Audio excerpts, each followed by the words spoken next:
Hello students, today we'll be starting with the last JEE NEET part of chemical kinetics. इसमें कुछ average life, number of half life, pseudo first order पे questions होंगे या pressure पे होंगे. देखते हैं अपन. Question number 1, given T half is equal to 3 hours, how many grams of a substance will remain after 18 hours from 300 gram of a substance. सबसे पहले तो हम देखते हैं गिवन क्या क्या है अपने को. T half का वैल्यू गिवन है 3 hours और R0 मतलब इनिशियल कॉन्सेंट्रेशन गिवन है 300 ग्राम्स मास की टर्म्स में. R मेरे से पूछा है और R कब पूछा है, टाइम पीरियड गिवन है कितना, 18 ईयर्स. क्या मैं बोल सकता हूँ R0 और T हाफ के बीच में R0 और नंबर ऑफ हाफ लाइफ्स के बीच में एक रिलेशन होता है R0/2 to the power n. यहाँ n क्या होता था, नंबर ऑफ हाफ लाइफ्स. अगर एक हाफ लाइफ 3 आवर्स है, 3 ईयर्स, 18 आवर्स लिखा है ना ये, ओके. एक हाफ लाइफ कितना है 3 आवर्स अगर है, मेरे को कितने साल बाद कितने घंटों के बाद निकाला है, 18 आवर्स के बाद. तो 3 आवर्स अगर एक हाफ लाइफ है तो T 18 आवर्स अगर है तो मैं बोल सकता हूँ ना कि ये दिस इज 6 × T हाफ, मतलब हम बोल सकते हैं ना इसको इक्विवेलेंट टू 6 हाफ लाइफ्स. बताया था ना सीधा तरीका, जो भी गिवन टाइम है उसको हाफ लाइफ से डिवाइड कर दो, वो नंबर ऑफ हाफ लाइफ्स बता देगा. अगर ऐसे ही फॉर्मूला लिखने के लिए लिखना है तो ये हम लिख सकते हैं, number of half lives will be equal to given time, मतलब जितने साल बाद अपने को निकालना है, जितने महीनों जितने घंटों बाद निकालना है, अपॉन T हाफ. एक हाफ लाइफ कितना है तो 18 आवर्स में, एक हाफ लाइफ 3 आवर्स है, 18 आवर्स में कितना हो जाएगा 6 हाफ लाइफ्स. तो n का वैल्यू हो गया 6, R0 का वैल्यू कितना है 300 upon 2 to the power 6. 2 to the power 6 मतलब कितना हो गया 64. कैंसिल आउट होगा ये, 4 से जाएगा, कितना आ जाएगा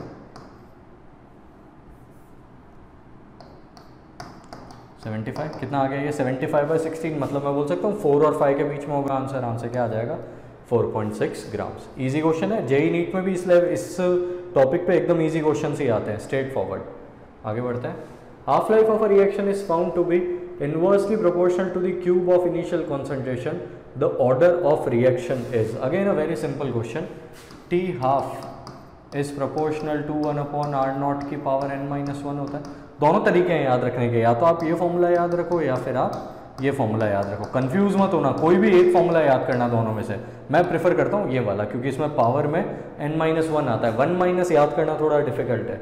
inversely proportional to cube of the initial concentration. So कहना है इसे अकॉर्डिंग टू द क्वेश्चन, मेरे को ये बोला है R0 के क्यूब के इनवर्सली प्रोपोर्शनल है. सो ऑन कंपेयरिंग n-1 का वैल्यू कितना आ गया 3, ऑर्डर कितना हो जाएगा 4. Hence the answer is 4.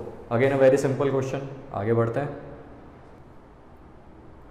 For the decomposition of azo isopropane to hexane and nitrogen at 543 kelvin the following data are obtained. 3 cases दिए हुए हैं और प्रेशर गिवन है mm of Hg में 35, 54, 63. The rate constant is. बहुत अच्छा question है ये. इसके अंदर पहले तो ये मालूम करना पड़ेगा कि फॉर्मूला कौन सा लगा है. तो वो मालूम करने के लिए मैंने इसीलिए तुम लोगों को एग्जांपल्स बताए थे कि डीकम्पोजिशन रिएक्शन 0 ऑर्डर भी होती है, फर्स्ट ऑर्डर भी होती है. बट जनरली जिसमें कैटेलिटिक डीकम्पोजिशन होता है, अगर कैटेलिस्ट के बारे में इन्फॉर्मेशन दी हो तब तो वो 0 ऑर्डर होगी. अगर कैटेलिस्ट नहीं लिखा है तो उसको हमको क्या लेना है, फर्स्ट ऑर्डर. तो इस केस में कैटेलिस्ट दिया हुआ है क्या, इन प्रेजेंस ऑफ कुछ लिखा हुआ अगर होता तो कैटेलिस्ट दिया हुआ होता. नहीं गिवन है तो इसका मतलब क्या है, this reaction is of first order. अब क्या होगा, आप लोग सोचोगे कि भाई ये 3 वैल्यूज क्यों दी.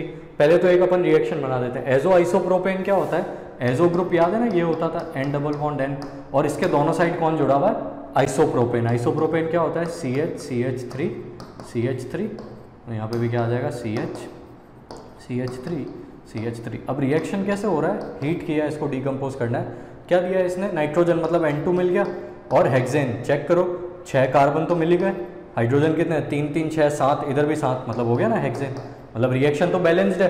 क्या मैं बोल सकता हूँ इसमें हम सीधा K का ये वाला फॉर्मूला लगा सकते हैं, 2.303/T log P0. P0 मतलब initial upon 2P0 minus PT. ये वाली जो दोनों वैल्यूज है ये PT है इंडिविजुअल टाइम के लिए, और ये वाला वैल्यू क्या है P0, क्योंकि एक ही रिएक्टेंट है और 2 प्रोडक्ट्स बना के दे रहा है. तीनों का स्टोइकियोमेट्रिक कोफिशिएंट क्या है 1.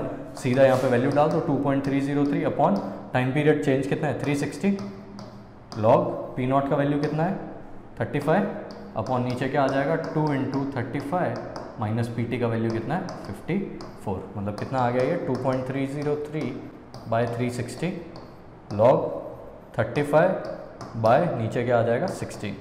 log 35 को अपन लिख सकते हैं log 5 प्लस log 7। इसको सॉल्व कैसे करोगे?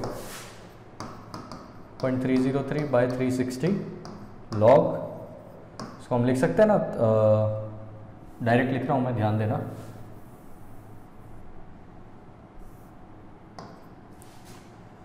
k is equal to 2.303 by 360। log के अंदर क्या आ जाएगा? log 5 plus log 7 minus log 16। log 16 को हम लिख सकते हैं ना 2 log 4 या 4 log 2, जैसा भी लिखना चाहो। log 5 का वैल्यू 0.7, log 7 का वैल्यू 0.845 और log 2 का वैल्यू 0.3। इन वैल्यूज़ को डालोगे, सॉल्व करोगे तो आंसर B आ जाएगा। अभी देखो, तुम फिर बोलोगे कि इस वैल्यू का क्या यूज़ था? कोई यूज़ नहीं आई इसकी वैल्यू। एक्चुअली क्या होता है ऐसे क्वेश्चंस में, इस तरीके से k1 निकाला जाता है, दूसरी वाली वैल्यू यूज़ करके k2 निकाला जाता है। फिर फाइनली k कैसे निकलता है? k1 plus k2 bye 2 average लेके निकाला जाता है। मैंने इस क्वेश्चन में ऐसा क्यों नहीं किया? क्योंकि मेरे चारों ऑप्शंस में जो 10 की पावर है वो दूर दूर है।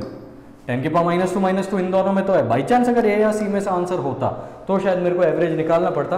एक्चुअली इसको सॉल्व करोगे 2.1 समथिंग आएगा, दूसरे वाले को लेके सॉल्व करोगे 2.5 समथिंग आएगा। तो जब दोनों का एवरेज आउट लोगे तो वैल्यू कितना आ जाएगा? 2.3। बट इसको ऐसे जब भी क्वेश्चंस आते हैं तो प्रोबेबिलिटी ऐसी कम है कि ऑप्शंस पास पास हों या जो पास पास है उनमें से कोई आंसर हो, तो कोई भी एक से k का वैल्यू निकाल देना। बाकी अगर यहाँ पे एक की जगह 2 रिएक्टेंट्स होते फॉर एग्जांपल, तो यहाँ पे 3p0 आ जाता और -2pt आता, वो जो हमने डिराइव किया था। तो उसका थोड़ा सा ध्यान रखना कि कौन सा फॉर्मूला अपने को यूज करना है। आगे बढ़ते हैं। From different sets of data for T half at different initial concentrations, say A, for a given reaction, the product T half into A is found to be constant। मतलब क्या हो गया? T half proportional to A क्या? Initial concentration. इसने क्या बोला? T half into A is a constant। T half into A कब होगा? जब A की पावर में क्या आ रहा है? 1 आ रहा है, मतलब यहाँ पे क्या n-1, n-1 का वैल्यू कितना हो गया? 1, n का वैल्यू कितना आ गया? 2। Order is 2। बहुत सिंपल क्वेश्चंस आते हैं इसके ऊपर, बताया ही था मैंने, यही वेराइटी है। लास्ट क्वेश्चन अपना, for a first order reaction k is equal to this, the 2/3 life for this reaction would be. k का वैल्यू गिवन है, मतलब 2/3 लाइफ क्या होगा? t 2/3 का मतलब क्या? 66.6% reaction is completed. This implies what? That R is actually equal to 33.3% of R naught। मतलब 33.3% मतलब क्या हो गया? 1/3 इंटू R naught। K का वैल्यू गिवन ही है 5.48 into 10⁻⁻4 is equal to 2.303 upon T 2/3 लिख देता हूँ इसको, लॉग के अंदर आ जाएगा R naught upon R naught by 3। क्या हो गया ये? T 2/3 is equal to 2.303 into ऊपर क्या बन जाएगा? log 3 बन जाएगा। log 3 कितना होता है? 0.48 अपॉन 5.48 इंटू 10⁻⁻4।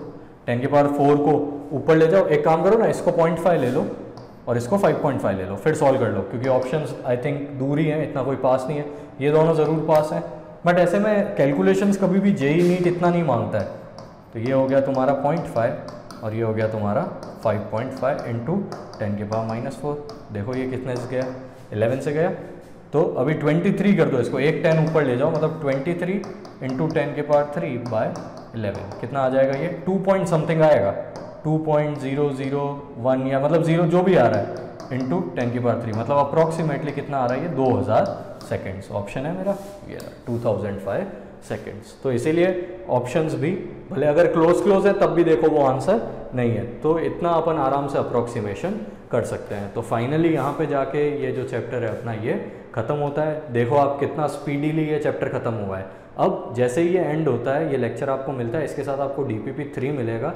DPP3 कंप्लीट करने के बाद you should do basic MCQs and Bothra module of chemical kinetics and previous years, JEE के भी और नीट के भी, सबको करना है। इतना सारा जब आप काम करोगे, उसमें एक टॉपिक जो एक्टिवेशन एनर्जी वाला है वो अपने को छोड़ना है। फिर भी आपको अगर कोई डाउट आता है किसी क्वेश्चन में तो आप बिल्कुल शेयर करिए। अब जैसे ये चैप्टर खत्म हुआ है, अब यहाँ पे जाके अपना फिजिकल केमिस्ट्री पूरा होता है। Now we will start with inorganic chemistry, जिसमें हम पी ब्लॉक से स्टार्ट करेंगे। तो जब पी ब्लॉक मैं स्टार्ट करूंगा तो जो स्पीड इसमें आया है ना, उससे भी डबल स्पीड आएगा अब, क्योंकि अपना चाहे इनऑर्गेनिक हो, इनऑर्गेनिक का कोई भी चैप्टर हो, उसमें फटाफट हो जाएगा सिवाय एक कोऑर्डिनेशन कंपाउंड्स के। तो उसके लिए मैं आपको नोट्स वगैरह बनवा के तो दूंगा पी ब्लॉक में या डीएफ ब्लॉक में, और जो डीपीपीज है वो जो भी आपको मिलेगी वो सारे हम लेक्चर्स के थ्रू ही सॉल्व करेंगे।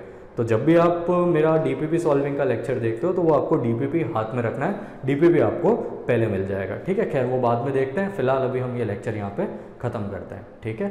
Thank you.